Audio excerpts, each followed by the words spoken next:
শুভেচ্ছা সহ আমন্ত্রণ প্রত্যেককে এটিএন সংলাপে আপনাদের সাথে আছি আমি আমিনুল মজলিস। দর্শক, আপনারা জানেন সমসাময়িক ও জনগুরুত্বপূর্ণ বিভিন্ন বিষয় নিয়ে আমাদের আলোচনা অনুষ্ঠান।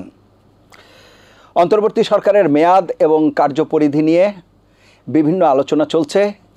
একদিকে বলা হচ্ছে অন্তর্বর্তীকালীন যে সরকার রয়েছে তাদের কাজ কেবলমাত্র নির্বাচন অনুষ্ঠান করা নয়, পাশাপাশি সংস্কার কর্মসূচি বিভিন্ন ক্ষেত্রে বিচার বিভাগ সহ অন্যান্য ক্ষেত্রে সংস্কার তাদেরকে যেমন করবার কথা বলা হচ্ছে, পাশাপাশি বলা হচ্ছে বিচার প্রক্রিয়া বিগত যে ফ্যাসিস্ট সরকার তাদের দোসর তাদের যে বিচার প্রক্রিয়া সেই বিচার প্রক্রিয়াটিও তারা এগিয়ে নিয়ে যাবে, সেটিকে একটি রূপ দিবে বা একটি জায়গায় নিয়ে যাবে সেটি বলা হচ্ছে। কেউ কেউ রাজনৈতিক দল নিষিদ্ধের কথা বলা হচ্ছে। এই সব কিছু কাজকর্ম করার ক্ষেত্রে অন্তর্বর্তীকালীন সরকারকে কিছুটা সময় দেওয়ার কথা বলা হচ্ছে। সেই সময় যেন নির্বাচন তড়িঘড়ি না হয় সেই বিষয়টি এক পক্ষ থেকে বলা হচ্ছে। অপরপক্ষে নির্বাচন ডিসেম্বরের মধ্যেই হতে হবে এমনটি বলা হচ্ছে, যদিও প্রধান উপদেষ্টার পক্ষ থেকে বলা হচ্ছে ডিসেম্বর থেকে জুনের মধ্যেই নির্বাচন হবে। এমনই বাস্তবতায় একটি বিষয় একেবারে স্পষ্ট যে 5 আগস্ট পূর্ববর্তী সময়ে যে রাজনৈতিক দলগুলো একাট্টা হয়ে বিগত সরকারের পতন ঘটিয়েছিল সেই রাজনৈতিক দলগুলোর মধ্যেই 5 আগস্টের পরে যেন বিভেদ এবং দূরত্ব বাড়ছে। সঙ্গত কারণে আমাদের আজকের আলোচ্য বিষয় সংস্কার, নির্বাচন, ঐক্য অনৈক্য। এ বিষয়ে আলাপ করবার জন্য স্টুডিওতে রয়েছেন দুজন সম্মানিত অতিথি। আমাদের সাথে রয়েছেন হেফাজত ইসলামীর নায়েবে আমির মাওলানা আহমেদ আলী কাশেমি এবং আমাদের সাথে রয়েছেন রাজনৈতিক বিশ্লেষক ও কলাম লেখক অধ্যাপক ডক্টর ইকবাল হাসান মাহমুদ। এছাড়া অনলাইনে আমাদের সাথে যুক্ত আছেন বাংলাদেশ জাতীয়তাবাদী দল বিএনপির প্রশিক্ষণ সম্পাদক জনাব ABM মোশাররফ হোসেন। আপনাদের তিনজনকে অনুষ্ঠানে স্বাগত। প্রিয় দর্শক, আপনারা যারা এই অনুষ্ঠান দেখছেন আশা করছি পুরো অনুষ্ঠান জুড়েই আপনাদেরকে সাথে পাবো। আপনাদের জ্ঞাতার্থে জানিয়ে রাখি অনুষ্ঠানটি সরাসরি ফেসবুকে সম্প্রচারিত হচ্ছে। সেক্ষেত্রে facebook.com/ATN বাংলা অনলাইন এই লিঙ্কে ক্লিক করলে আপনারা অনুষ্ঠানে দেখতে পাবেন। কথা না বাড়িয়ে আমরা চলে যাব মূল আলোচনায়, কিন্তু তার আগে দিনের শিরোনামগুলো একটু দেখে আসি। তুচ্ছ ঘটনা নিয়ে ঢাকা কলেজ ও সিটি কলেজের শিক্ষার্থীদের মধ্যে সংঘর্ষে আহত অন্তত 90 জন। বুধ ও বৃহস্পতিবার 2 কলেজ বন্ধ ঘোষণা। সাবেক আইজিপি বেনজির আহমেদের বিরুদ্ধে রেড অ্যালার্ট জারি ইন্টারপোলের। ক্রিকেটার সাকিব আল হাসানের বিরুদ্ধে দুর্নীতির অভিযোগ, তদন্ত শুরু দুদকের।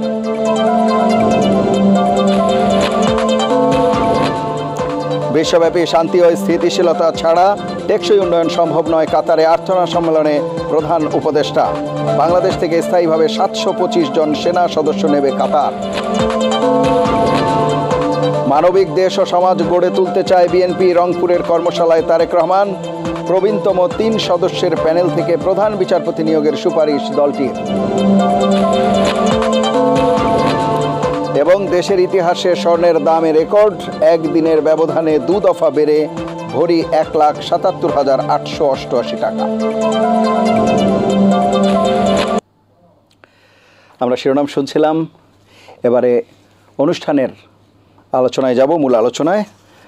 প্রথমেই ডক্টর ইকবাল হাসান মাহমুদ, আপনাকে দিয়ে আলোচনা শুরু করছি। আমাদের যে আজকের আলোচ্য বিষয় নির্বাচন, সংস্কার, ঐক্য অনৈক্য।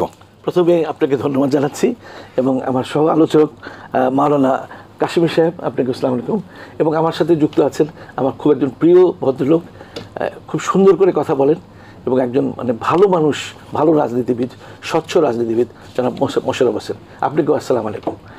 তো আপনি যে প্রসঙ্গটার কথা উল্লেখ করেছেন, আমি যেহেতু একটা সময় জিয়া পরিষদের লম্বা সময় মহাসচিব ছিলাম এবং একটা লম্বা সময় সেন্ট্রাল কমিটির চেয়ারম্যান ছিলাম, এখন আর রাজনীতি সরাসরি কোনো দলের সাথে আমি যুক্ত নই, তাই আমার কথাগুলি নির্মোহভাবে আমি কথা বলবো। কেন একটি দলের সঙ্গে সংযুক্ত থাকলেই একটু বায়াসনেস চলে আসে। তো আসলে আমি যে প্রথমেই বলছি নির্মোহ কথা বলবো। আমাদের যে আমরা 1975 সালের যে 7ই নভেম্বর যে সিপাহী জনতার বিপ্লবের মাধ্যমে যে শহীদ জিয়া রাষ্ট্র ক্ষমতা দখল করেছিলেন, উনি যেভাবে এগিয়ে যাচ্ছিলেন, উনি কিন্তু তখন নির্বাচন দিয়ে ক্ষমতা আসেননি। অনেক পরে রেফারেন্ডাম দিলেন, হা না ভোট দিলেন, তারপর উনি নির্বাচন করে, এবং এই সব একটা লম্বা সময় উনি অনির্বাচিত সরকারি তৈরি করেছেন এবং ব্যাপকভাবে উন্নয়ন, ওনার যে উন্নয়ন ছিল 19 দফা কার্যক্রম, খাল খনন কর্মসূচি এটা, এবং উনি যদি বেঁচে থাকতেন বাংলাদেশ কোথায় যেত সেটা চিন্তাই করা যায় না। অনেক বছর পরে আমরা আরেকজন রাষ্ট্রনায়ক পেলাম, আমি বলবো মহানায়ক পেলাম, ডক্টর মোহাম্মদ ইউনূস। তার যে ক্যারিসমেটিক লিডার আমরা দেখছি এই 8 মাসে বাংলাদেশকে অনেক দূর এগিয়ে নিয়ে গেছে। $200 বিলিয়ন হাসিনা এবং হাসিনার যে ফ্যাসিস্ট দোসররা এরা যে পাচার করেছে এই $200 বিলিয়ন মানে বাংলাদেশের রাজকোষ একেবারে শূন্য করে দিয়ে গেছে। সেখান থেকে ডক্টর ইউনূস আবার নতুন করে গড়ে উঠাচ্ছেন দেশটি। আপনি চিন্তা করেন, টাইম ম্যাগাজিনে বাংলাদেশের এই প্রথম একজন সরকার প্রধানের ছবি আসলো 100 জনের মধ্যে, প্রভাবশালী নেতার মধ্যে। ভারতের মোদিও আসেনি, ভারতের কেউ আসেনি। তারপরে দ্য ইকোনমিস্ট পত্রিকা বাংলাদেশকে country of the year declare করেছে। তারপরে আপনি ধরেন যে জাতিসংঘের মহাসচিব, এমন কোন দেশ আছে যিনি 4 দিনের জন্য সফর করেন, সে সারাদিন রোজা রেখে ভদ্রলোক পাঞ্জাবি পরে 1 লাখ 1.25 লাখ রোহিঙ্গার সাথে ইফতার করেছেন আমাদের ডক্টর মোহাম্মদ ইউনূসের সাথে। এগুলো তো আমাদের বড় একটা অ্যাচিভমেন্ট এই মহানায়ককে নিয়ে। তো এখন সংস্কার তো দরকার, বিএনপিও সংস্কার চায়। বিএনপি তো 31 দফা একটা সংস্কার দিয়ে রেখেছে, কিন্তু 31 দফার মধ্যে কিন্তু আমাদের 5ই আগস্টে যে জুলাই আগস্টে যে যারা শাহাদাত বরণ করেছেন তাদের কথা কিন্তু উল্লেখ নেই। যখন 31 দফা ঘোষণা করেছে তখন তো 5ই আগস্ট হয়নি, সেটা ঠিক, কিন্তু তারপরে এটা যোগ করা উচিত ছিল। তারপরে আপনি এখন আমরা তো নির্বাচন অবশ্যই চাই, সবাই নির্বাচন চায়, কিন্তু ওনাকে তো একটু সময় দিতে হবে। ওনাকে সময় না দিলে এই যে আপনার মানে বিভিন্নভাবে যে উনি এগিয়ে যাচ্ছেন, যে হাসিনা, ফ্যাসিস্ট হাসিনা, তার বিরুদ্ধে প্রায় 150টা হত্যা মামলা, বিডিআর কিলিং থেকে শুরু করে আরও অনেক কিছু আছে, এদের তো বিচার করতে হবে। এদের বিচার না করলে আমার 2000 সন্তান যে জীবন দিল, 25,000 মানুষ গুলিবিদ্ধ হয়ে এখনও বিছানায় কাতরাচ্ছে, 400 ছেলে আমার চোখ হারালো, তো তাদের তো যে আর্তনাদ কান্না থামবে না যতক্ষণ পর্যন্ত এই হাসিনার এবং হাসিনার সহকারীদের বিচার না হচ্ছে। এবং তারা বিচার দেখলে তাদের যা শহীদদের বাপ মার, অন্তত শহীদদের আত্মাও শান্তি পাবে। এখন নির্বাচন তো আমরা অবশ্যই চাই, কিন্তু নির্বাচন একটু ধৈর্য ধরতে হবে। ধৈর্য না ধরলে তো খুব মানে আমাদের এই কাজগুলো এগিয়ে নিয়ে যেতে হবে। ডক্টর মোহাম্মদ ইউনূস যেরকম রূপরেখা, উন্নয়নমূলক কর্মকাণ্ডের রূপরেখা তিনি তৈরি করেছেন, সেগুলি মোটামুটি বাস্তবায়িত করে গেলে বিএনপি যদি মানে ইলেকশন হলে বিএনপি ক্ষমতা আসবে, এটা নির্দ্বিধায় বলা যায়। কারণ বাংলাদেশের সর্ববৃহৎ রাজনৈতিক দল বিএনপি।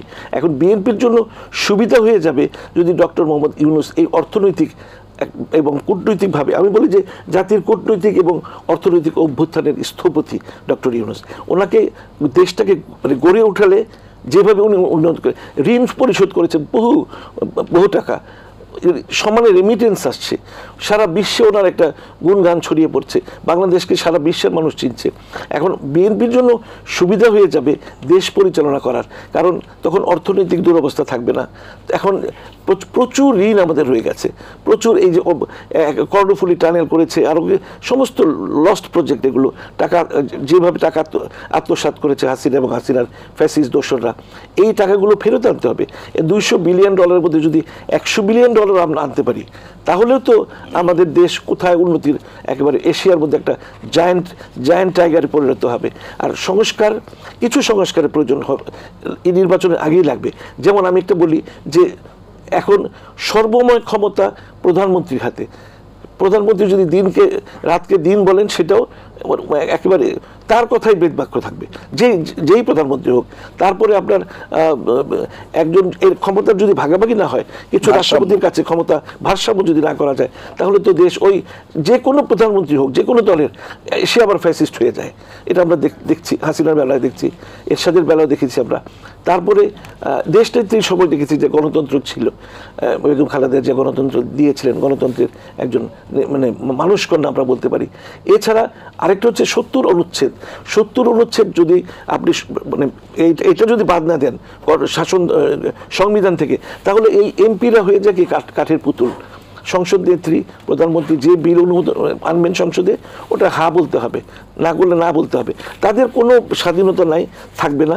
এরা মানে এই সংসদ সদস্যরা তাদের কি মূল্য আছে? সুতরাং এই 70 অনুচ্ছেদ বাদ দিতে হবে, প্রধানমন্ত্রীর ক্ষমতাকে ভারসাম্য করতে হবে, এইসব জিনিসগুলো, এবং এই ফ্যাসিস্ট হাসিনার বিচার, বিডিআরের বিচার, এগুলো আগে করে যেতে হবে। তারপর নির্বাচন হবে, নির্বাচন তো দিতেই হবে, নির্বাচন ছাড়া দেশ তো চলবে। বিচার তো একটা দীর্ঘমেয়াদী প্রক্রিয়া। দীর্ঘমেয়াদী প্রক্রিয়া হলেও হাসিনার ব্যাপারে যে কিলিং, তার যে মানে মাস কিলিং, এটা জাতিসংঘের প্রতিবেদনই, একটা জাতিসংঘের প্রতিবেদন যথেষ্ট, জাতিসংঘের প্রতিবেদন যথেষ্ট। জাতিসংঘ যে বলেছে তাদের অপকর্মর কথা, এবং তার সরাসরি নির্দেশে যে এই গুলিগুলি হয়েছে, হেলিকপ্টার থেকে গুলি করে আমার সন্তানদেরকে হত্যা করা হয়েছে, এর জন্য তো লম্বা সরা সময়ের দরকার নেই, অনেক এভিডেন্সের আমার প্রয়োজন নেই, এভিডেন্স তো সামনেই রয়ে গেছে। জি, অসংখ্য ধন্যবাদ। আমি আবার আসবো আপনার কাছে, আমি একটু শুনে আসি এবিএম মোশাররফ হোসেন। জি, আমাকে শোনা যাচ্ছে? জি জি, আপনাকে শুনতে পাচ্ছি, স্পষ্ট শুনতে পাচ্ছি। যে আসলে এখানে আমি আলোচনা শুনছিলাম, ডক্টর অত্যন্ত চমৎকার ভাবে উপস্থাপন করেছেন, কিন্তু আমি তার কিছু কিছু ব্যাপারের সাথে একটু আমি সংযুক্ত করতে চাই। আপনি দেখবেন যে এই 5ই আগস্টের যেই ছাত্র গণ অভ্যুত্থান, এটা কিন্তু একটা ধারাবাহিক শেখ হাসিনার যে নির্যাতন, নিপীড়ন, একটা ফেসিস্ট শাসন, তার বিরুদ্ধে একটি সর্বশেষ একটা কিন্তু পরিণতি হয়েছিল 5ই আগস্ট শেখ হাসিনা পতনের মধ্যে দিয়ে। আপনি দেখবেন যে হাসিনার এই 15.5 বছর ক্ষমতায় আমরা দেখেছি যে বাংলাদেশের নানা প্রতিষ্ঠানগুলিকে উনি ধ্বংস করে দিয়েছে। এখানে বলা হয়েছে যে উনি কত টাকা বাংলাদেশ থেকে পাচার করে আজকে বাংলাদেশের অর্থনৈতিক অবস্থাটাকে এমন ভঙ্গুর করে দিয়েছে, যার কারণে আমাদের এই জুলাইয়ের গণ অভ্যুত্থানের অন্যতম একটি আকাঙ্ক্ষা ছিল কর্মসংস্থান, অর্থাৎ চাকরির ব্যবস্থা। আজকে কিন্তু নানা অর্থনৈতিক সংকটের কারণে কিন্তু সেই অবস্থাটাও কেন করতে পারছে না। উনি আজকে আমাদের নেতা জনাব শহীদ রাষ্ট্রপতি জিয়াউর রহমান 1975 সালে একটি ভঙ্গুর দেশকে কিভাবে উনি ট্রেনে আজকে একটি সমৃদ্ধের বাংলাদেশে পরিণত করেছে, এই কথা ডক্টর সাহেব বলেছেন। আমি তাকে ধন্যবাদ জানাই যে একটি সত্য কথা কিন্তু তুলে ধরেছেন। আর উনি একটি কথা বলেছেন, আর উনি বলেছে জিয়াউর রহমান সাহেব অনির্বাচিত। আসলে আমি একটু স্মরণ করে দিতে চাই যে 1975 সালের বাকশাল কায়েমের পর বাংলাদেশের সকল রাজনৈতিক দলগুলি কিন্তু তখন নিষিদ্ধ করেছিল।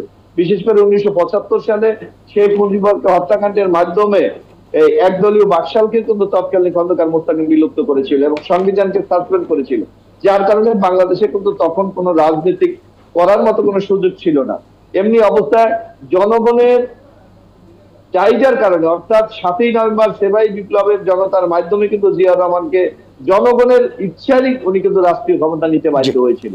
সুতরাং আমরা দেখেছি সেই ভঙ্গুর অর্থনীতিকে টেনে ধরে জিয়াউর রহমানকে বাংলাদেশের একটি সমৃদ্ধশালী দেশে পরিণত করেছিল।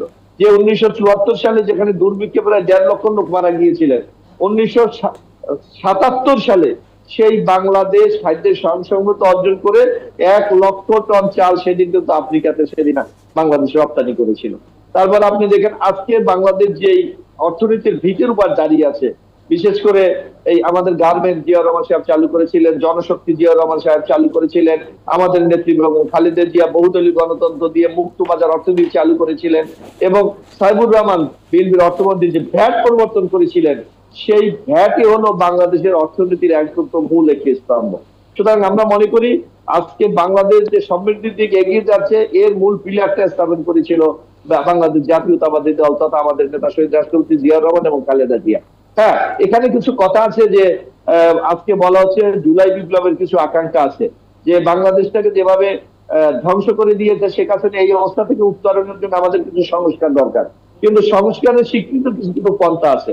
আর এই সরকারটা আজকে কিন্তু নামই হলো অন্তর্বর্তীকালীন সরকার। এই সরকারের মাধ্যমে সবকিছু বাস্তবায়ন করা কিন্তু কোনোভাবেই সম্ভব না। যার জন্য আমরা স্পষ্ট ভাষায় আমাদের দল বাংলাদেশ জাতীয়তাবাদী দলের পক্ষ থেকে বলেছে যে একটা যৌক্তিক সংস্কার, যৌক্তিক সংস্কার যদি আপনি করতে হয় মিনিমাম তিনটা পদ্ধতি আমাকে অনুসরণ করতে হবে, অর্থাৎ শর্ট টার্ম, মিড টার্ম এবং লং টার্ম। আজকে নির্বাচন করার জন্য যা কিছু দরকার সেটাকে আমরা শর্ট টার্ম বলছি, এবং কি আগামী দিনে করা উচিত যেটা এই অন্তর্বর্তী সরকার শুরু করে দিয়ে যাবে সেটাকে আমরা মিড টার্ম বলি, এবং রাজনৈতিক দলগুলির ঐক্যমতের ভিত্তিতে আগামী দিনে বাংলাদেশটাকে কিভাবে আমরা দেখতে চাই সেই অবস্থা যদি উত্তরণ করতে হয়, তাহলে একটা আমাদের দীর্ঘমেয়াদী পরিকল্পনা করতে হবে, যেটাকে আমরা লং টার্ম বলি। কিন্তু আমরা লক্ষ্য করি যে আজকে নানা মহল থেকে এই অন্তর্বর্তী সরকারের ব্যাপারে নানাভাবে নানা প্রয়োগ করার ইতিমধ্যে চেষ্টা করা হচ্ছে। কেউ কেউ বলছে এই সরকারকে 5 বছর থাকতে হবে, কেউ কেউ বলতেছে, বিশেষ করে উপদেষ্টারা কেউ কেউ বলতেছে চেষ্টা করেছে।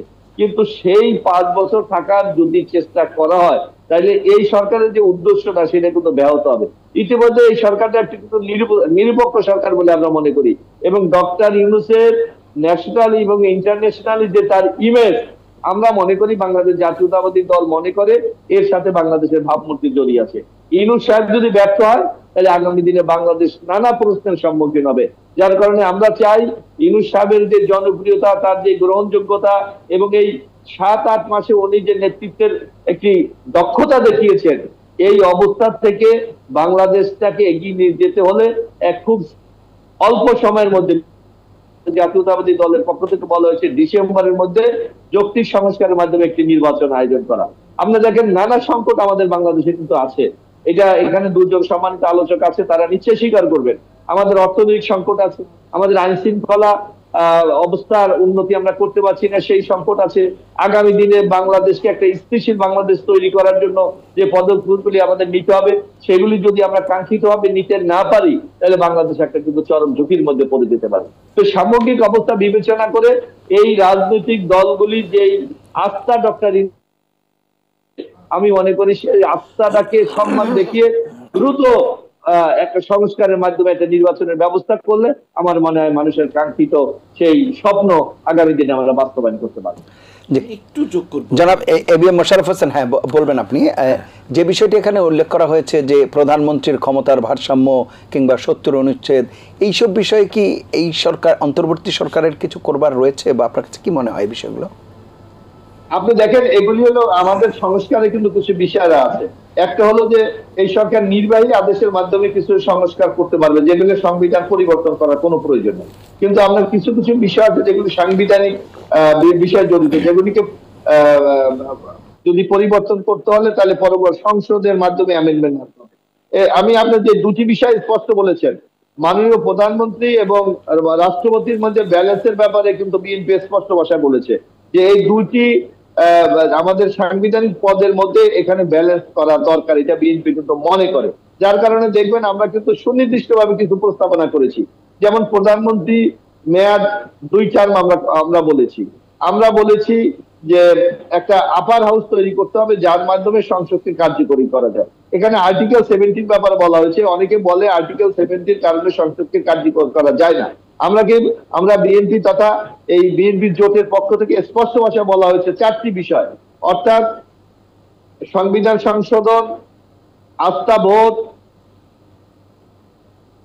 জাতীয় বাজেট এবং জাতীয় নিরাপত্তা। এই 4টি বিষয় ছাড়া আর্টিকেল 70 যে কোনো ক্ষেত্রে প্রযোজ্য হবে না, অর্থাৎ সরকারের কার্যক্রম সকল বিষয়ের সমালোচনা করা যাবে, শুধু এই 4টি বিষয়ের আর্টিকেল 70 কার্যকরী থাকবে। কারণ আপনারা দেখেন আস্থা ভোটের ক্ষেত্রে যদি আপনি আর্টিকেল 70 না রাখেন তাহলে বাংলাদেশের মতো অর্থনৈতিক উন্নয়নশীল একটি দেশে বারবার যদি সরকার পরিবর্তন ঘটে সেই ব্যয়ভার বহন করার মতো আমাদের অর্থনীতি, সেই রাজনীতিটা বিজ্ঞ আলোচকবৃন্দ সেটা বিবেচনা করবে।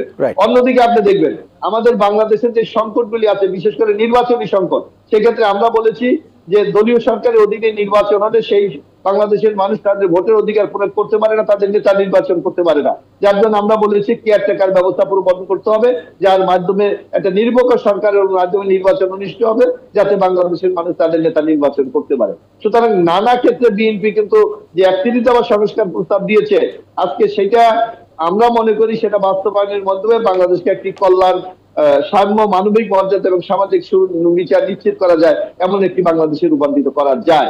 তারপরেও আমরা বলেছি এই 31 দফার পরও যদি কারো সুচিন্তিত এর চেয়ে বেটার কোনো প্রপোজাল থাকে সেটা গ্রহণ করার জন্য বিএনপি কিন্তু প্রস্তুত রয়েছে। আমরা মনে করি সকলের ঐক্যমতের ভিত্তিতেই আগামী দিনের একটি নতুন বাংলাদেশ আমরা তৈরি করতে পারবো। অসংখ্য ধন্যবাদ। আমি আবার আসবো আপনার কাছে।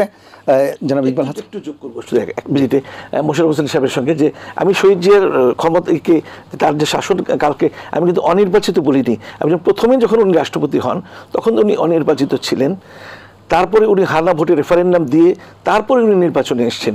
ঠিক যদি ইউনূস সাহেবের কথা বলি, ইউনূস সাহেব যে অন্তর্বর্তীকালীন সরকার তৈরি করেছেন, সেটা কিন্তু রাষ্ট্রপতি সুপ্রিম কোর্টের ভার্ডিক্ট নিয়েই কিন্তু অন্তর্বর্তীকালীন সরকার সৃষ্টি করেছেন। মানে দুই জায়গাতে একটি মিল আপনি বলছেন যে জনপ্রত্যাশার প্রতিফলন হয়েছে।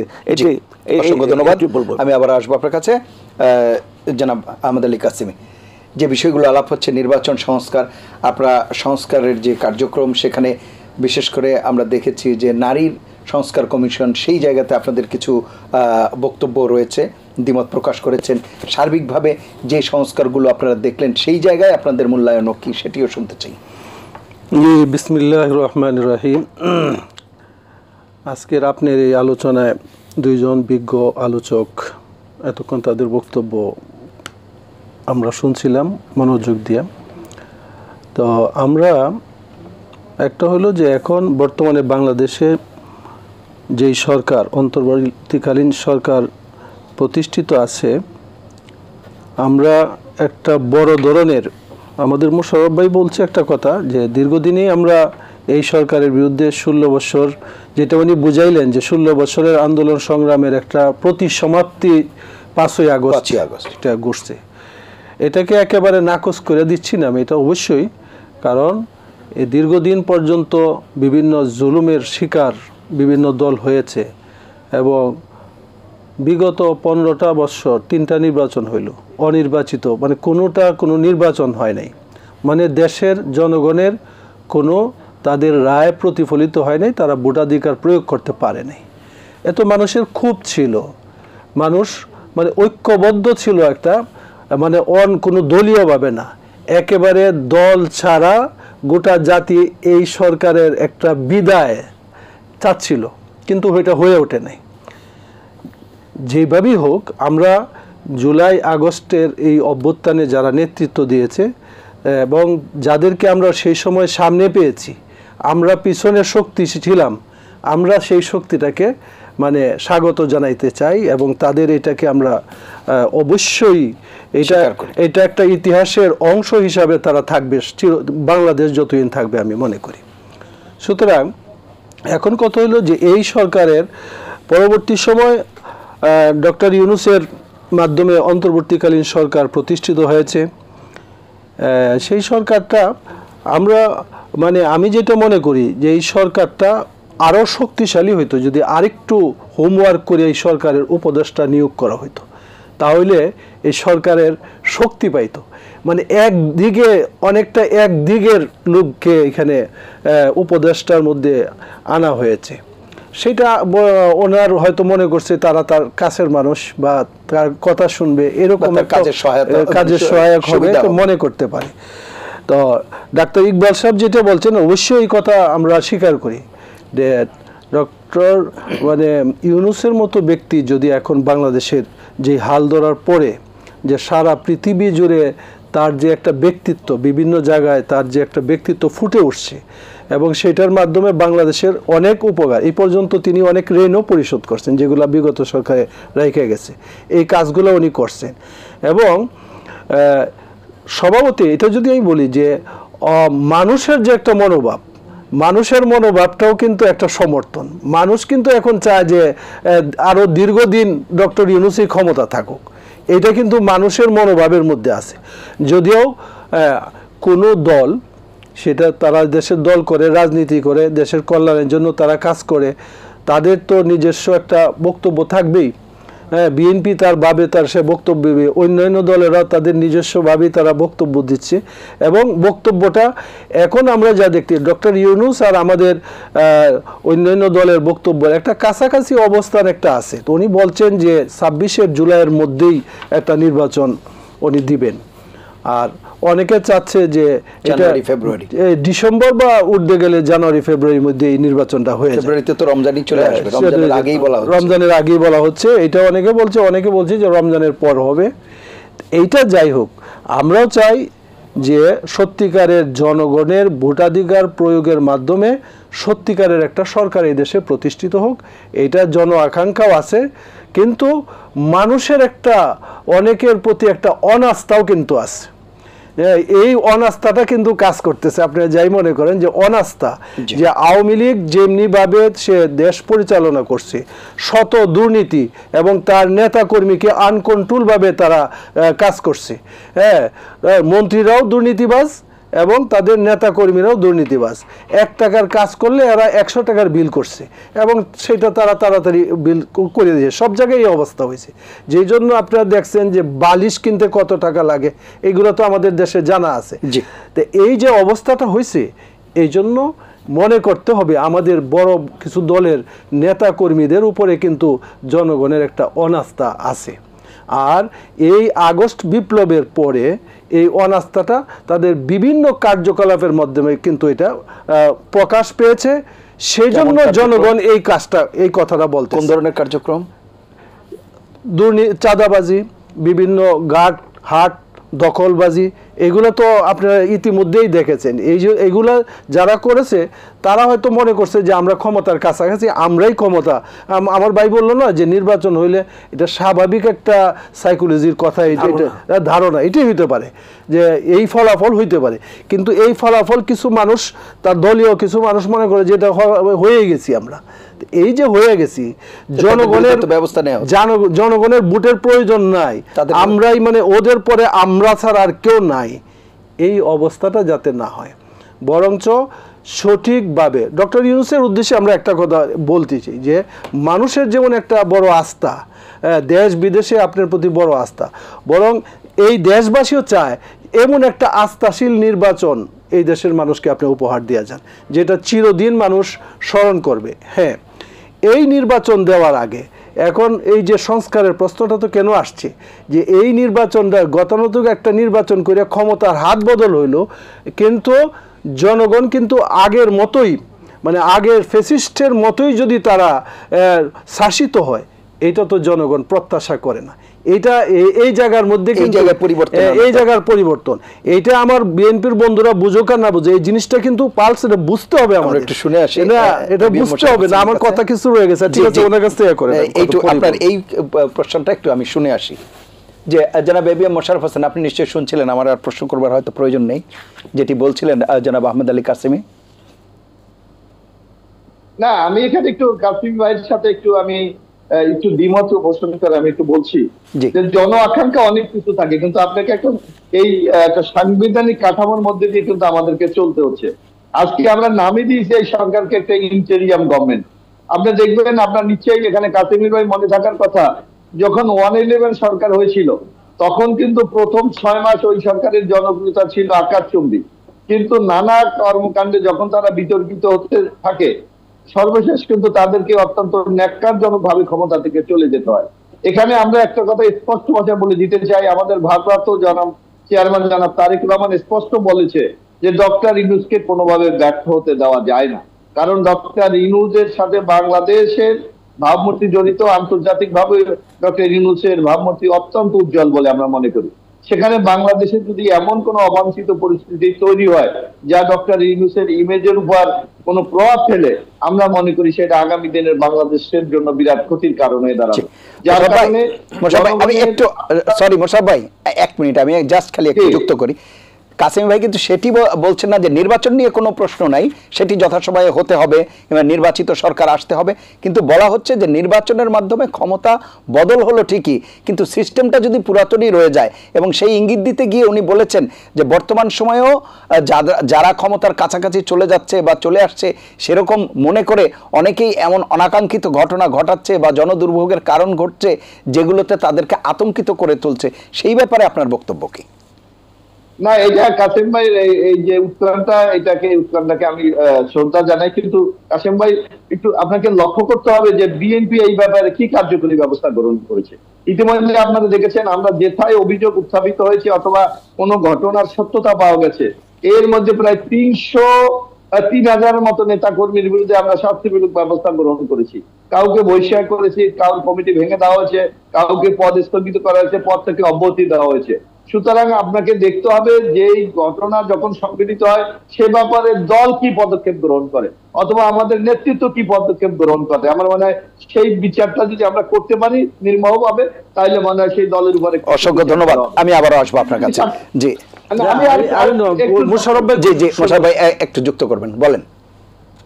আমার আরেকটু ব্যাপার আপনি লক্ষ্য করতে পারবেন যে আমরা অনেক জিনিস একটা ন্যারেটিভ কোন মহল থেকে তৈরি করা হচ্ছে যে এই ঘটনাগুলি বিএনপি ইচ্ছাকৃত ভাবে ঘটানো হচ্ছে, এরকম কেউ এই ধারণা জনগণকে দিতে চাচ্ছে। কিন্তু আমরা স্পষ্ট ভাষায় বলতে চাই যে বিএনপি জিরো টলারেন্স নীতি গ্রহণ করেছে।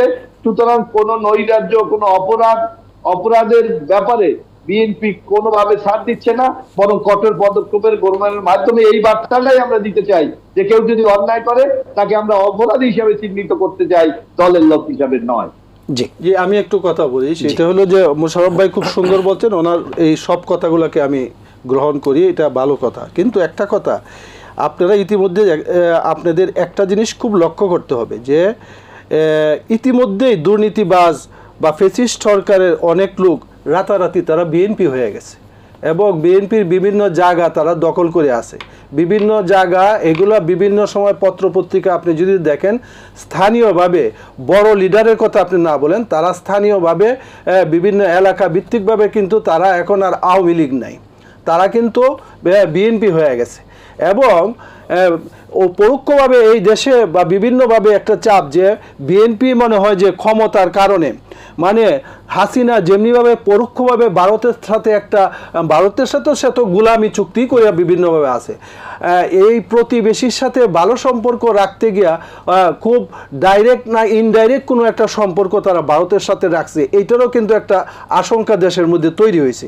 যার কারণে অনেক সময় মানুষের যে আমরা যেই পতিত সরকারকে আমরা দেশ থেকে বিতাড়িত করছি, ভারত একমাত্র দেশ যাকে আশ্রয় দিছে এবং ভারতের জন্যই সে সব কিছু করছে, এই দেশের কল্যাণে কিছু না, ভারতের কল্যাণে সে দেশ উজাড় করে দিয়ে দিচ্ছে, এই যে একটা অবস্থা। সুতরাং বিএনপির সমালোচনা করি আমরা, কিন্তু আমরা চাই যে বিএনপি একটা ভালো অবস্থানে থাকুক। তারা বর্তমানে যেই একটা অবস্থানে আছে, জনাব তারেক রহমানের অনেক বক্তব্য এবং অনেক কথাকে আমরা সাধুবাদ জানাই। তিনি প্রত্যেকটা সময় নেতা কর্মীদেরকে বলছেন যে তোমরা মনে করো যে আমরা ক্ষমতায় চলে গেছি, আমাদেরকে কিন্তু একটা বিরাট কম্পিটিশনের মাধ্যমে পরীক্ষার মাধ্যমে কিন্তু আমাদেরকে ক্ষমতার দিকে আসতে হবে। সুতরাং জনগণের মন জয় করতে হবে, জনগণের পাশে থাকতে হবে। এই বক্তব্যগুলো ঠিক আছে, কিন্তু স্থানীয়ভাবে কিন্তু কিন্তু সব জায়গায় হচ্ছে না। এটা উনি কিন্তু একজন জনবান্ধব নেতা, আমি জানি, উনি বলতে পারেন যে এই জন্য আমি একটু ওনার সংস্কার সম্পর্কে কিছু কথা বলবো, এখন বলবো না পরে বলবো? জি জি জি আপনি বলবেন, আবার আমরা একটু শুনে আসি। জনাব ইকবাল হাসান মাহমুদ। আমি মোশাররফ সাহেবের কথা আমি একটু মনে করে দিতে চাচ্ছি যে 91 যখন দেশনেত্রী খালেদা জিয়া ক্ষমতা গ্রহণ করেন, তখন হাসিনা একটা কথা বলেছিল যে 5 মিনিটের জন্য এই বিএনপি সরকারকে শান্তিতে থাকতে দিবে না, শান্তিতে থাকতে দেয়নি। তারপর তো অনেক ঘটনা ঘটালো, লগি বৈঠার আন্দোলন থেকে শুরু করে অনেক কিছু করলো, ইভেন ওনাকে অনেক বছর জেল পর্যন্ত কাটালো। তো এই আওয়ামী লীগ বা শেখ হাসিনা এদেরকে কেন মানে নিষিদ্ধ করা হবে না? আমার এটা ব্যক্তিগত, বিএনপি তো এখন ক্ষমতায় নাই, বিএনপি কি? না না, আমি বিএনপির কথা বলছি না। বিএনপি তো মানে বলেছে যে অন্তত সবাই মিলে আমরা নির্বাচন করব। তো মানে এই সরকারকে কাছে আমার দাবি যেটা, সেটা হচ্ছে আওয়ামী লীগকে এবং আওয়ামী লীগ যুবলীগ থেকে শুরু করে ছাত্রলীগকে যদি নিষিদ্ধ করা যায়, তাহলে আওয়ামী লীগকে নিষিদ্ধ করতে সমস্যা কি? আওয়ামী লীগ ওই যে বেগুন, যদি বিএনপি আবার ক্ষমতা আসে, হাসিনা একই কথা বলবে যে 5 মিনিটের জন্য শান্তিতে দিব না। তো এই ধরনের মানে জঘন্য একটা ক্যান্সারের মতো একটা দল বাংলাদেশের রাজনীতিতে, এই দলকে নিষিদ্ধ করতে আমার সমস্যা কি? 1 নম্বর কথা। আর আইন শৃঙ্খলা পরিস্থিতির কথা মোশাররফ সাহেব যেটা বললেন, এটা অবশ্যই আইন শৃঙ্খলা পরিস্থিতি নিয়ে এগুলো আসলে আওয়ামী লীগের হাতে এত বেশি টাকা রয়েছে এবং ওই কলকাতার একটি জায়গায় বসে, রাজারহাট বলে একটা জায়গা, ওখানে বসে তারা ছক কাটছে যে কীভাবে বাংলাদেশের মানে গন্ডগোল পাকানো যায়। কিশোর গ্যাং তৈরি করছে, বিভিন্ন রকম ধর্ষণ তৈরি করছে, এগুলো সব তাদের প্রচুর টাকার মালিক, তার টাকা দিয়ে এইসব মানে আইন শৃঙ্খলা নষ্ট করছে। সুতরাং এগুলো আমাদের স্বরাষ্ট্র যে উপদেষ্টা আছে তার কিছু অনেক দুর্বলতা আছে, সবসময়টা আমি বিভিন্ন ইউটিউবেও বলি, বিভিন্ন মিডিয়াতে বলি। আরেকটি কথা মোশাররফ সাহেব বলেছেন যে কেয়ারটেকারের কাছে ক্ষমতা দিয়ে তারপর যেতে পারে। ইলেকশনটা করবে কেয়ারটেকার গভর্নমেন্ট।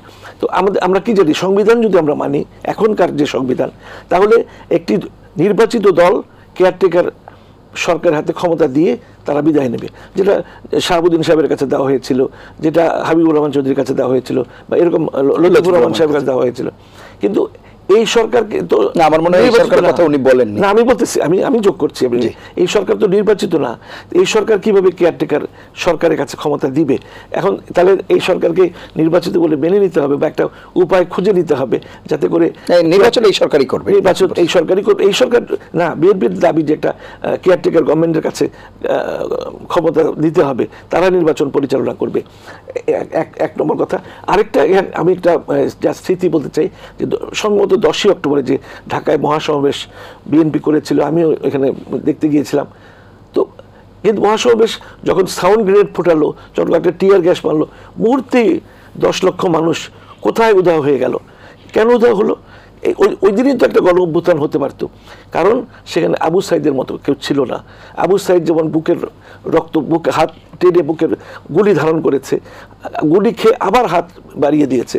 তো এরকম কয়েকজন আবু সাইদ থাকলে ওই 10ই অক্টোবরে কিন্তু হাসিনার পতন ঘটে। নাকি কারণ এটা যে আবু সাইদের যে ঘটনা সেটি তো নির্দলীয়, আর এখানে যেহেতু দলীয় ব্যাপার ছিল, দলীয় ব্যাপারটাকে যেভাবে দমন করা যায়, নির্দলীয় কি সেভাবে দমন করা যায়? তো স্বীকার করেছেন যে আমরা ওই দিন পারিনি কেন, যে আমরা জীবন দিতে ভয় পেয়েছি। তো এই আবু সাইদরা কেন পেরেছে? তারা জীবনের ভয় করে নেই, জীবনের মায়া করে নেই। এরকম অজস্র মানে আমার সন্তানরা তাদের বুকে তাজা রক্ত ঢেলে দিয়েছে ঢাকার রাজপথ, সারা বাংলাদেশের রাজপথ। চালখারপুরে যে কিলিংটা হলো, সেটার বিচার বোধহয় খুব শীঘ্রই হয়ে যাবে মনে করি। তো এই ধরনের ঘটনা আমাদের ইউনূস সাহেব যেভাবে এগিয়ে যাচ্ছে, আরেকটা যে পরিবেশ, যে অনেক নির্বাচিত সরকার কিন্তু অনেক কাজ করতে পারে না, তাদের অনেক বাইন্ডিংস থাকে, অনেক কিছু বাধা থাকে, দলীয় লোকজন থাকে, এমপি থাকে, তারা কাজে বাধা দেয়। কিন্তু এই অনির্বাচিত সরকারের পক্ষে কিন্তু অনেক উন্নয়নমূলক কাজ করা সম্ভব। যেমন এই যে নদীগুলো, এই খালগুলো, যে ঢাকার খালগুলো যে অবৈধ দখল হয়ে গেছে, এগুলো সরকার তো পুনরুদ্ধার করতে যাচ্ছে। হাতির ঝিল প্রকল্পটা কিন্তু বেগম খালেদা জিয়ার হাতে উনি উদ্বোধন করেছেন, এখনো মনে আছে। পুলিশ প্লাজা, একই দিনে পুলিশ প্লাজা এবং হাতির ঝিল প্রকল্প, কিন্তু এটা উনি করতে পারেনি কেন? কারণ দলীয় সরকার বিভিন্ন মামলা দিয়ে রেখেছিল এখানকার লোকজন। তারপরে এই মঈনুদ্দিন ফখরুদ্দিনের সরকার এসে সেই মামলাগুলো খারিজ করে দিয়ে হাতির ঝিল প্রকল্প শুরু করলো। এরকম নির্বাচিত সরকারের পক্ষে অনেক কাজ করা অসম্ভব হয়ে দাঁড়ায়। এই বর্তমান সরকারের পক্ষে সেটা সম্ভব। এই যে খালগুলো দখল করে, খালগুলোকে কেটে এবং ব্লু একটা করবে, পুরো ঢাকা শহরের ব্লু জোন করবে। তো এগুলো এই সরকারকে একটু সময় দিতে হবে প্লিজ, আমার কাছে এটি অনুরোধ, যাতে এই কাজগুলো তারা শেষ করে যেতে পারে। আইন শৃঙ্খলা বাহিনীর যে পরিস্থিতির যে অবস্থা, এটি কি নির্বাচিত সরকার ছাড়া সেভাবে, তারপরে বিনিয়োগের কথাও বলা হয়। বিনিয়োগের কথা দেখেন আপনি, যে এই যে উনি কাতারে গেছেন, কাতার থেকে উনি বিনিয়োগের ব্যবস্থা করে, বিনিয়োগকারীরা আস্থা পাবে যদি একটা দীর্ঘমেয়াদী সরকার না থাকে? কেন পাবে না? কেন পাবে না? কারণ কি, ইউনূস সাহেবের গ্রহণযোগ্যতা তো সারা বিশ্বময়। তো এখন এই ইউনূস সাহেব, আমার ব্যক্তিগত ধারণা যে 50 কেন 100 বছরও বাংলাদেশে আরেকজন ইউনূস হয়তো আসবে না। সুতরাং এই ইউনূস সাহেবকে আমাদের সময় দিতে হবে কিছুটা। জি, আমি আসবো আবার আপনার কাছে।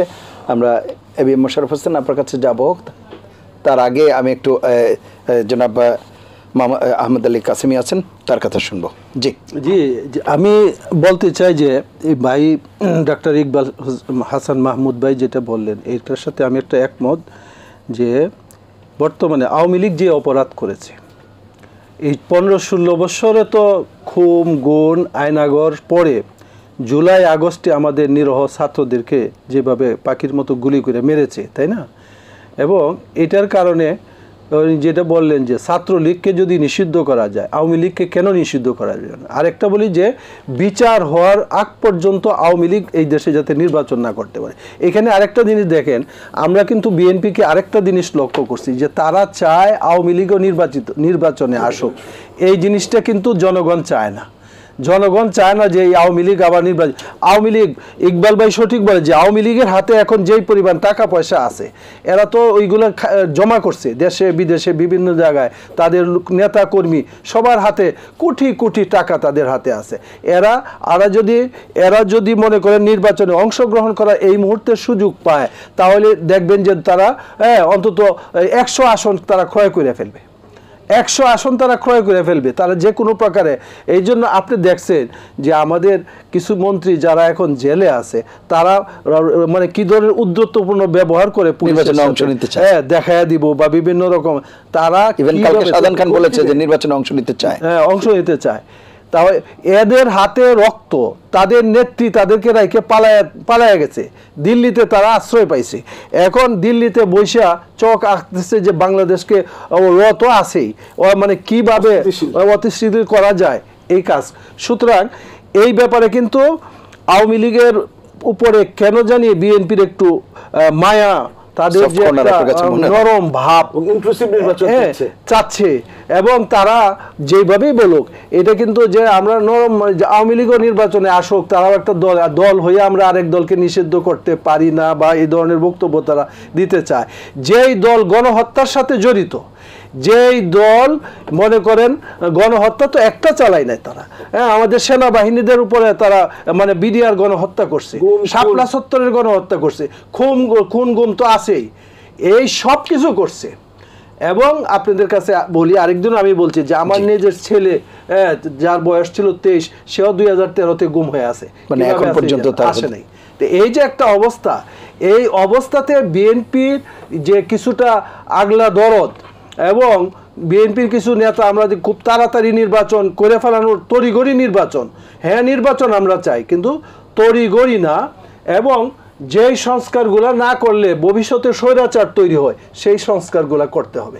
কিন্তু ডক্টর ইউনূসের উদ্দেশ্যে একটা বলবো যে আপনি সব সংস্কারের হাত দিয়েন না।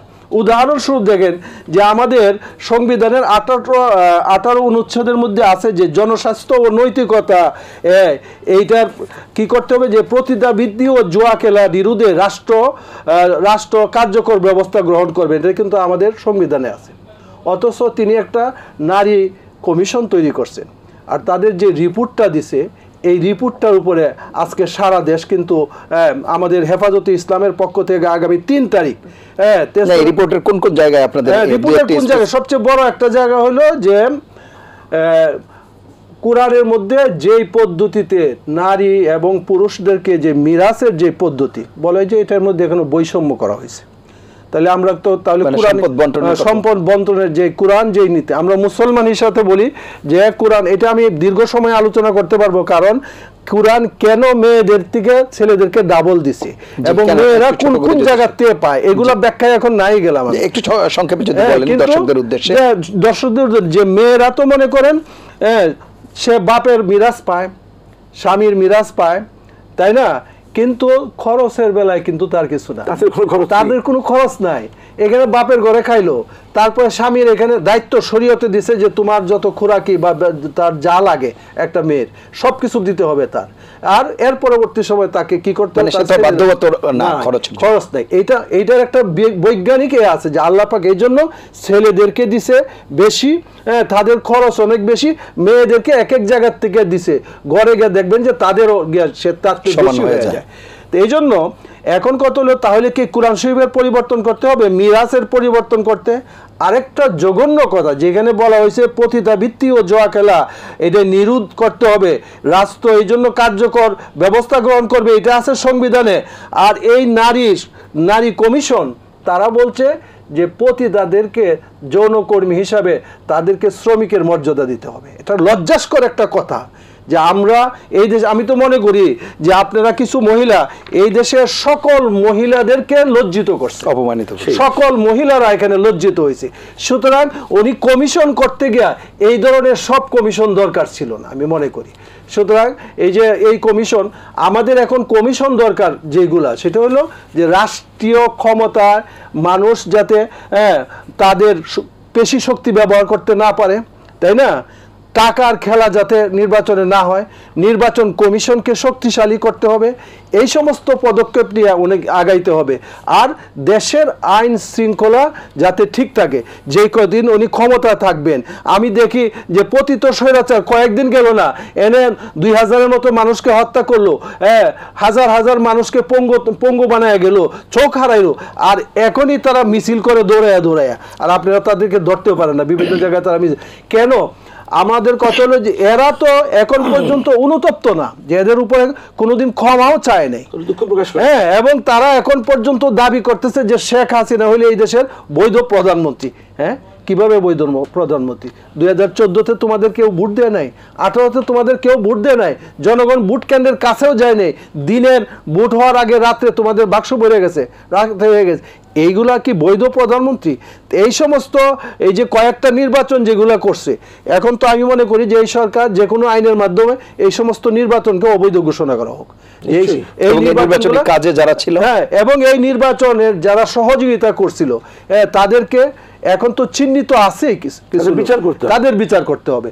যে একটা ওই এটা তো নির্বাচন হয়েছে, যে ওনারা তো 5 বছর পর পর যে চাইছে একটা নতুন করে একটা বৈধতা কিভাবে দেওয়া যায়, তাই না? মানে এটাকে কিভাবে নতুন করে বৈধ করা যায়, নির্বাচনের কাছে দেওয়া যায় নাই। সুতরাং এইগুলা পরবর্তী ক্ষমতা যারা আসবে তাদের তো মনে করেন এখন জনগণ একটু চিন্তা করবে যে তারা কেমন হবে।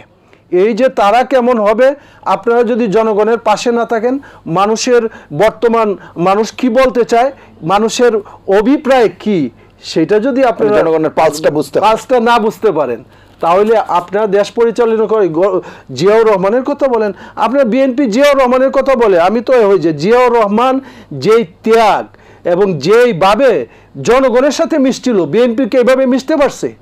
জিয়াউর রহমানের এই যে উনি অনির্বাচিত কয়দিন ছিলেন এটা বড় কথা না, পরবর্তী সময় তিনি দেশের জনগণের সাথে তার যে একটা কানেকশন, যে একটা সম্পর্ক, এবং তিনি মারা যাওয়ার পরে উনি কি সম্পদ রাইখা উনি মারা গেছেন এটাও তো দেখছে জনগণ, যে ওনার কত টাকা কোন ব্যাংকে কিভাবে ছিল, তাই না? সেই অবস্থাগুলো তো জনগণ আছে। সুতরাং এই জিয়াউর রহমানের কথা কয়ে আপনারা কতদিন চলবেন? আপনারা কি করতেছেন এখন? আপনাদেরকে মূল্যায়ন করবে। জিয়াউর রহমান তো চলে গেছে, এখন হ্যাঁ, আর এই হাসিনা তো একই ছিল, যে খালি মানে বঙ্গবন্ধুর স্বপ্ন দেখা, বঙ্গবন্ধুর স্বপ্ন, বঙ্গবন্ধুর আদর্শ। আরে বঙ্গবন্ধুর আদর্শ তোমরা প্রতিষ্ঠা করার জন্য করছো একটা লোককে, আর ভিন্ন মতকে দমন করার জন্য বিভিন্ন শব্দ তোমরা ব্যবহার করছো। কাউকে বানাইছো রাজাকার, কাউকে বানাইছো মৌলবাদী বানায়া, কাউকে সন্ত্রাসী, বিভিন্নভাবে জঙ্গি, হ্যাঁ, এবং লক্ষ লক্ষ মানুষের বিরুদ্ধে, প্রায় 60 লক্ষ মানুষের বিরুদ্ধে তোমরা মামলা দিয়া এই একটা এমন একটা জবরদস্ত পাথর আমাদের থেকে চলে গেছে। সুতরাং আমি মনে করি বিএনপি বড় দল হিসেবে তাদেরই দায়িত্ব বেশি আছে।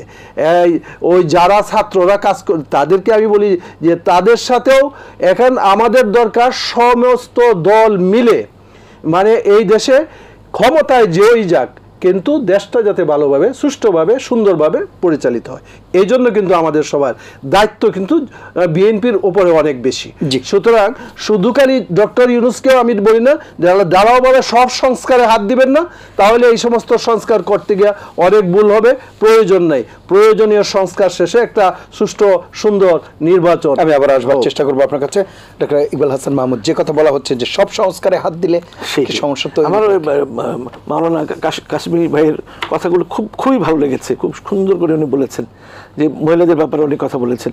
আর জিয়ার ক্যারিশমা নিয়ে, যেহেতু একটা ক্যারিশমেটিক লিডার ছিলেন, এটা তো মানে সবাই স্বীকার করবে, এই জিয়ার ক্যারিশমেটিক লিডার, এটাকে পুঁজি করে বিএনপি বেশি দিন আর এটা চালানো উচিত না। যে শেখ মুজিবের এটা মুক্তিযুদ্ধের চেতনা নিয়ে আওয়ামী লীগ চলেছে, আসলে নিজেদের ক্যারিশমা কতটুকু দেখাতে পারছেন, মানুষ কতটুকু আপনাকে গ্রহণ করছে, আপনাদের কথাবার্তা, চাল চলনে। মানুষ কিন্তু এখন, মানে আমি তো একজন চিকিৎসক, আমি তো অনেক রোগীর, অনেক মানুষের সঙ্গে আমার মিশতে হয়, মানুষ কি চায়, বিএনপির কিছু কিছু নেতৃবৃন্দ সম্বন্ধে তাদের ধারণা কি, সবগুলি তো মানুষকে শুনি, সেটা আমি প্রকাশ করলাম না। কিন্তু এখন নিজেদেরকে, যেটা কাশ্মীর ভাই বললেন, যে নিজেদের ক্যারিশমা দেখান, নিজেদের যে নেতৃত্ব, মানুষের সাথে মিশার, মানুষের সাথে শহীদ জিয়া মিশে যেতেন মানুষের সাথে, এরকম আপনারা মিশেন, আপনারা যে একেবারে হয়ে বসে থাকবেন, স্যুট প্যান্ট পরে বসে থাকবেন, এইভাবে রাজনীতি তো চলবে না। আরেকটা ঘটছে অনুপ্রবেশ, আমি যেটা কাশিম ভাই বললেন, যে আমার নারায়ণগঞ্জে যেটা ওসমান পরিবারের যে সন্ত্রাসী যারা ছিল, তাদের অনেকেই এখন বিএনপিতে অনুপ্রবেশ করে এখন বিএনপির নামধারী হয়ে গেছে, এবং এরা সমানে লুটপাট করছে, এবং এটা বিএনপির ক্ষতি হচ্ছে। বিএনপির ক্ষতি হচ্ছে যে যে আমরা তো অনেক কিছু আমরা করতে পারিনি। আমাদের প্রিয় নেত্রী, যার চিকিৎসক আমি ছিলাম, দেশনেত্রী খালেদা জিয়া, তাকে আমরা হচ্ছে দুটো বালুর ট্রাক 2 কোণা দিয়ে রেখেছে, আমরা বালুর ট্রাক মুক্ত করতে পারলাম না। আমাদের অনেক ব্যর্থতা আছে। তো এগুলো ব্যর্থতাকে মানে নিয়ে আমাদেরকে সামনে এগোতে হবে। বিএনপির নেতৃবৃন্দকে এখন বুঝতে হবে, জনগণের পালসটা বুঝতে হবে, যে জনগণ কি চায়, কেমন নেতৃত্ব চায়, কেমন ভাষা চায়। কিছু কিছু নেতার ভাষা এত খারাপ যে মানুষ কিন্তু খুব এদের বিভিন্ন নামে তারা অভিহিত করে। তো এখন এই যে আমাদের সামনে যে বড় নেতা, আমি যাকে মহানায়ক বলেছি, সেই ডক্টর ইউনূস সাহেব, তিনি, আমি আশা করি বাংলাদেশকে এই এমন একটা উচ্চতায় তিনি নিয়ে যাবেন, যদি ওনাকে সময় দেয়া হয়। তাহলে সে সিঙ্গাপুরের লি কোয়ানের কথা আমরা বলতে পারি, মালয়েশিয়ার মাহাতির মোহাম্মদের কথা বলতে পারি। তারা যে পর্যায়ে সিঙ্গাপুর মালয়েশিয়াকে নিয়ে গেছেন, নেলসন ম্যান্ডেলার কথা বলতে পারি। এই আমাদের ইউনূস সাহেব তো কোনো অংশে কম না, তিনি একজন নোবেল লরিয়েট, সারা বিশ্ব তাকে সম্মান করে এই ভদ্রলোকের নেতৃত্বে। এবং সঙ্গে সঙ্গে তার উপদেষ্টা মণ্ডলীর মধ্যে কিছু বিতর্কিত লোক আছে, তাদেরকে সরিয়ে দিয়ে যদি ভালো একটা উপদেষ্টা মণ্ডলী নিয়ে কাজ করা যায়, বিশেষ করে পররাষ্ট্র মানে মন্ত্রণালয়ের খুব খারাপ অবস্থা, স্বরাষ্ট্র মন্ত্রণালয়ের খুব খারাপ অবস্থা, এই দুটোর সংস্কার করে দরকার নতুন লোক নিয়ে, কার্যকর অ্যাক্টিভ লোক নিয়ে যদি উপদেষ্টা পরিষদ তৈরি করে ডক্টর ইউনূস এগিয়ে যান, তাহলে দেশটা অনেক দূর, মানে বাংলাদেশ হবে এশিয়ার মধ্যে একটা জায়ান্ট। কারণ অনেকগুলো আমরা একটা নতুন খনিজ পেয়েছি, মানে বাংলাদেশে যে এত বিভিন্ন নদী থেকে যে বন্যা হচ্ছে, সেই খনিজ আমেরিকা কিন্তু চীনের উপর নির্ভরশীল ছিল, কিন্তু চীন এটা বলে চার দিবে না। যে আইফোন তৈরি করা হয়, অনেক ইকুইপমেন্ট তৈরি করে, সেটা বাংলাদেশে এটা পাওয়া গেছে। এটাকে দিয়ে, এছাড়া অনেক কিছু বাংলাদেশে আছে, এটাকে নিয়ে আমরা যদি ক্যাশ করি, তাহলে পৃথিবীর মধ্যে একটা জায়ান্ট হিসাবে বাংলাদেশটা কিন্তু আমরা নিয়ে যেতে পারবো, এগিয়ে নিতে পারবো। কারণ আগেই বলেছি যে নির্বাচিত সরকারের অনেক বাইন্ডিংস থাকে, অনেক বাধা থাকে, অনেক কিছু করতে পারে না, কিন্তু অনির্বাচিত সরকার অনেক কাজই করতে পারবে। এবং যেটা কাশিম ভাই বললেন যে আওয়ামী লীগকে নিষিদ্ধ করতেই হবে, তার নিবন্ধন বাতিল করতে হবে। এবং কোনো মতে বিএনপি যদি কেউ বলে যে ইনক্লুসিভ নির্বাচন, আওয়ামী লীগ সহ নির্বাচন করবো, এটা কিছুতেই আমরা মেনে নিতে পারবো না। আওয়ামী লীগকে বাদ দিয়ে এবং তাদের নিবন্ধন বাতিল করে তাদের নির্বাচন আসতেই পারবে না, তারপর নির্বাচন হবে। এবং শেখ হাসিনার বিচার সম্পন্ন করে, যে আমাদের এতগুলো ছেলেকে হত্যা করেছে শেখ হাসিনার নির্দেশে, একজন হুকুমদাতার যে শাস্তি হয়, যেমন জুলফিকার আলী ভুট্টো কিন্তু কাউকে নিজে হত্যা করে নাই, কিন্তু হুকুম দিয়েছিল, হুকুমের আসামি ছিল, তার ফাঁসি হয়েছে, কিন্তু সে তো নিজে হত্যা করে নাই। হাসিনা তো নিজে হত্যা গুলি চালায় নাই, কিন্তু হাসিনা তো প্রত্যেকটা হত্যাকাণ্ডের হুকুমদাতা আসামি, তার কতবার ফাঁসি হওয়া উচিত সেটা নিশ্চিত করতে হবে, তারপর নির্বাচন দিতে হবে। কিন্তু আওয়ামী লীগ তো এখন মাঝে মাঝেই ফিরে আসছে। আওয়ামী লীগ যেটা এই কথাই বলতে যাচ্ছে, যে মাঝে মাঝে দেখি যে ঝটিকা মিছিল করছে। তো এইটা তো আমাদের সেই বারবার বলছি যে স্বরাষ্ট্র উপদেষ্টার ব্যর্থতা। এই ছোট ছোট ঝটিকা মিছিল করতে কিন্তু পরে কিন্তু এক পর্যায়ে লগি বৈঠা নিয়ে তারা বেরিয়ে যাবে। সুতরাং তাদেরকে একেবারে নিষিদ্ধ করে তাদেরকে একেবারে জেলে ভরতে হবে। এবং এই যে কিছু কিছু যাদের জেলে ভরা হয়েছে, তারা ওই যে টিস্যু পেপারের মধ্যে চিঠি লিখে পাঠায়, যে থেকে নামে হাসতে হাসতে নামে, তার মধ্যে অনুশোচনা, অনুতপ্ততা কিছুই নেই। অর্থাৎ ওরা বুঝে যে আমরা তো বিএনপি আবার ক্ষমতায় আসবে, আমাদের মামলাগুলো বাদ দিয়ে দিবে, আমাদের কিছুই হবে না, এই একটা ধারণা। আর ইউনূস সাহেবের যে আইনমন্ত্রীও খুব একটা কঠোর কিছু ব্যবস্থা নিচ্ছে না এদের প্রতি। এত বিলম্বিত বিচার প্রক্রিয়া করলে তো সব না, আরও কয়েকটি ট্রাইব্যুনাল তৈরি করতে হবে, ট্রাইব্যুনাল করে বিচার কার্য খুব দ্রুত সম্পন্ন করতে হবে এবং উপযুক্ত শাস্তি। শুধু হাসিনা এবং হাসিনার সহযোগিতা যারা মিডিয়া কর্মী ছিল, আমি বুলবুলের কথা বলছি, তারপর মোজাম্মেল বাবুর কথা বলছি, নইমুল ইসলাম, সুভাষ শিগোনা, এদেরও বিচার করতে হবে, উপযুক্ত শাস্তি দিতে হবে। কারণ এরা যেভাবে এই ফ্যাসিস্ট হওয়ার পিছনে কাজ করেছে, তাদের সমর্থন দিয়েছে, অন্যায়কে সমর্থন দিয়েছে প্রত্যেকটা। তারা চীন থেকে এসেছে, সাংবাদিক সম্মেলন হবে, চীনের তার কি পেলো, কি নিয়ে আসলো তার উপর, সেখানে সে একজন তাকে প্রশ্ন করে বসলো যে মুক্তিযোদ্ধা সন্তানেরা পাবে নাকি রাজাকার। সে একটা কথা বলে হাসিনা যে মুক্তিযোদ্ধার নাতিপুতিরা চাকরি পাবে নাকি রাজাকারের নাতিপুতিরা চাকরি পাবে। অর্থাৎ এই যে সাংবাদিকগুলো হাসিনাকে ফ্যাসিস্ট হওয়ার পিছনে কিন্তু অনেক অবদান রেখেছে, এদেরও বিচার করতে হবে। এদেরকে বিচার করতে হবে, কারণ অনেক মিডিয়াতেও কিন্তু এখনো হাসিনার প্রেতাত্মারা ঘুরছে। অসংখ্য ধন্যবাদ। আমি জনাব কাসেমি, আহমদ আলী কাসেমি, যে বিষয়টি বলা হচ্ছিল যে এই যে আইন শৃঙ্খলা পরিস্থিতি এবং বলা হচ্ছে যে আওয়ামী লীগ বিভিন্ন সময় ঝটিকা মিছিল করছে, এখন বিভিন্ন জায়গায় দেখা যাচ্ছে ফিরে আসার আভাস দিচ্ছে, কোনো কোনো জায়গায় তারা আস্ফালন বা দেখা যাচ্ছে, এইসব বিষয়গুলোতে কেবলমাত্র আমরা মানে অন্তর্বর্তী সরকারকেই দোষারোপ করব, না রাজনৈতিক দল হিসেবেও এক ধরনের দায়বদ্ধতা আছে, সেটি সম্মিলিতভাবে কি করবার রয়েছে বলে আপনার কাছে মনে হয়? রাজনৈতিক, আমরা মনে করেন রাজনৈতিক দলগুলোর তো দায় আছে। আমি মনে করি যে এই ফ্যাসিস্টের বিরুদ্ধে যারা আমরা দীর্ঘদিন আন্দোলন সংগ্রাম করেছিলাম এবং তারপরে আমাদের এই আন্দোলন সংগ্রাম করতে গিয়ে আমাদের যে সমস্ত ছেলেরা জান দিয়েছে, পঙ্গুত্ব বর্ণন করেছে, এই সবার এই জন্য আমাদের রাজনৈতিক দলগুলোর ঐক্যবদ্ধভাবে এই কথা যে আওয়ামী লীগকে নিষিদ্ধ করতে হবে, ঐক্যবদ্ধভাবে সবার বলা দরকার। আমার মনে হয় যে সবাই বললে হয়তো বা বিএনপিও বলবে, এইটা একটা ভাব, মানে বিএনপি আগায়া বলতে চায় না। আর আমি মনে করি যে বিএনপি বললে সবাই বলতো, কারণ বিএনপি বড় দল, হ্যাঁ বিএনপি বড় দল, কিন্তু বিএনপি মনে করে যে সবাই এক হোক, তারপরে যদি আমরা দেখি হ্যাঁ তখন আমরা বলবো, এই একটা ভাব বিএনপির মধ্যে আমরা লক্ষ্য করি।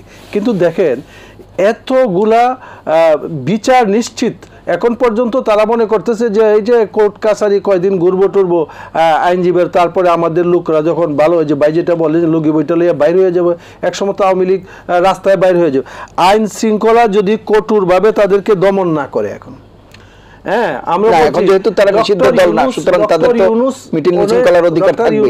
শুধু এই অন্তর্বর্তীকালীন সরকারের ডক্টর ইউনূসকে বাদে তার যে হাত পাও যেগুলো আছে এগুলো কিন্তু অনেক দুর্বল, সুতরাং তার এই হাত পাগুলাকে সবল করা দরকার, এটা যে কোনো প্রস্তাবেই হোক, তাই না?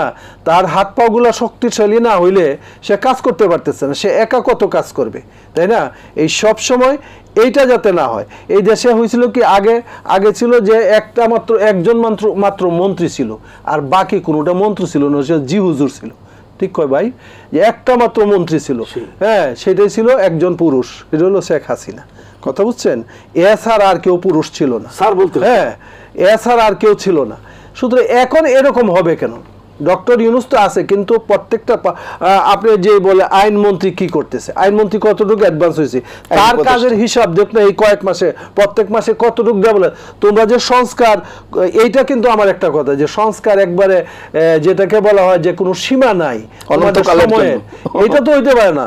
তুমি কি পরিকল্পনা করছো, এক মাসে কি কি কাজ শেষ করবা, এই পরিকল্পনাটা কোথায় এবং কোন কাজগুলো সেই পরিকল্পনার মতে কয়টা কাজ হয়েছে, এইটা ডক্টর আসিফ নজরুল জবাব দেব যে আইন মন্ত্রণালয় আমি এই কাজগুলো আমি করছিলাম, যে আমার এই 2 মাসের মধ্যে আমার এই পরিকল্পনা ছিল, এই কয়টা বাস্তবায়ন করছি, আজকে 8 মাসের উপরে হয়ে গেল, তাই না?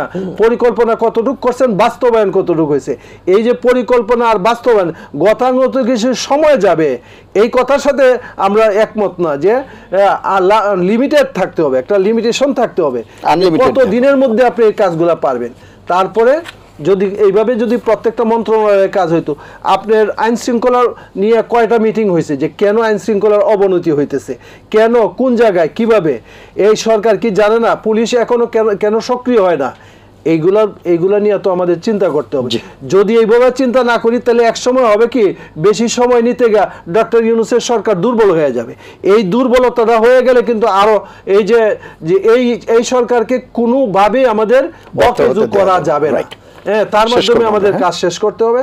সুতরাং প্রত্যাশা, জনগণের প্রত্যাশা হলো এটা যে জুলাই আগস্টের এই বিচারটা আগে জনসময়টা কিছুটা মানে দেখতে পায়, মানে কিছুটা সব বিচার শেষ হয়ে যাবে, দৃশ্যমান একটা অবস্থা হইতে হবে, এটা চাই জনগণ। অসংখ্য ধন্যবাদ জনাব ইকবাল হাসান মাহমুদ। শেষ করব 30 সেকেন্ডে যদি কিছু। আসলে আমাদের মানবিকতা, আমাদের সাথে এবিএম মোশাররফ হোসেন ছিলেন কিন্তু ওনার সংযোগটি বিচ্ছিন্ন হয়েছে। আমাদের মানসিকতা একদমই খুবই একবার মানে নিচে নেমে গেছে, যার জন্য দেখে তুচ্ছ ঘটনায় ঢাকা কলেজ আর সিটি কলেজের মধ্যে সামান্য কিছুতে মানে বিশাল একটা সমস্যা হয়ে গেল।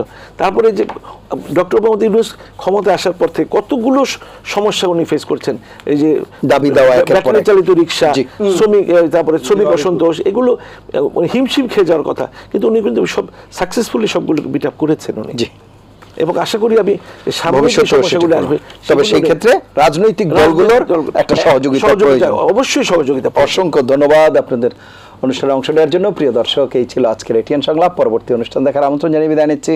সবাই ভালো থাকবেন, সুস্থ থাকবেন, আশা করি এটিএন বাংলার সঙ্গেই থাকবেন। আল্লাহ হাফেজ।